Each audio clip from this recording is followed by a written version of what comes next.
கையில social media இல்லையா? Social media எங்க தோட்டத்தில் விளைகிற காய்கறியா? நீ சோசியல் மீடியாவை பயன்படுத்த உனக்கு துப்பு இல்லை, உனக்கு நாலஞ்சு இல்லைன்னா நான் என்ன செய்ய முடியாது?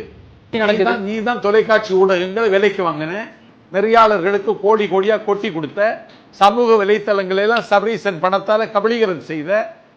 நாங்க ₹1 கொடுத்தோமா?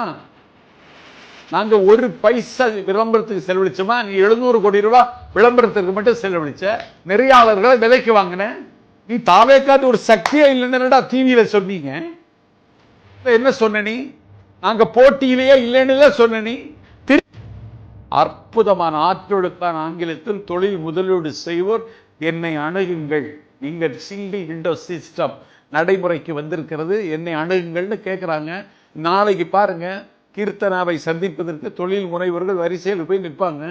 என் தம்பி ரமேஷ் செய்தது தமிழ்நாட்டில் இதுவரைக்கும் நடக்காத சம்பவம் தம்பி. அவர்கள் ரூபாய் கேட்டதை அம்பலமாக வெளிப்பட்டு போனதற்கு பிறகு அவர்கள் மீது நடவடிக்கை எடுக்கப்பட்டிருக்கிறது என்றால், அறநிலையத்துறையில் கோவிலில் ஒரு பெரிய சீர்திருத்தத்தை நோக்கி ஒரு வாசலை அறநிலையத்துறை அமைச்சர் தம்பி ரமேஷ் திறந்து வைத்திருக்கிறார்.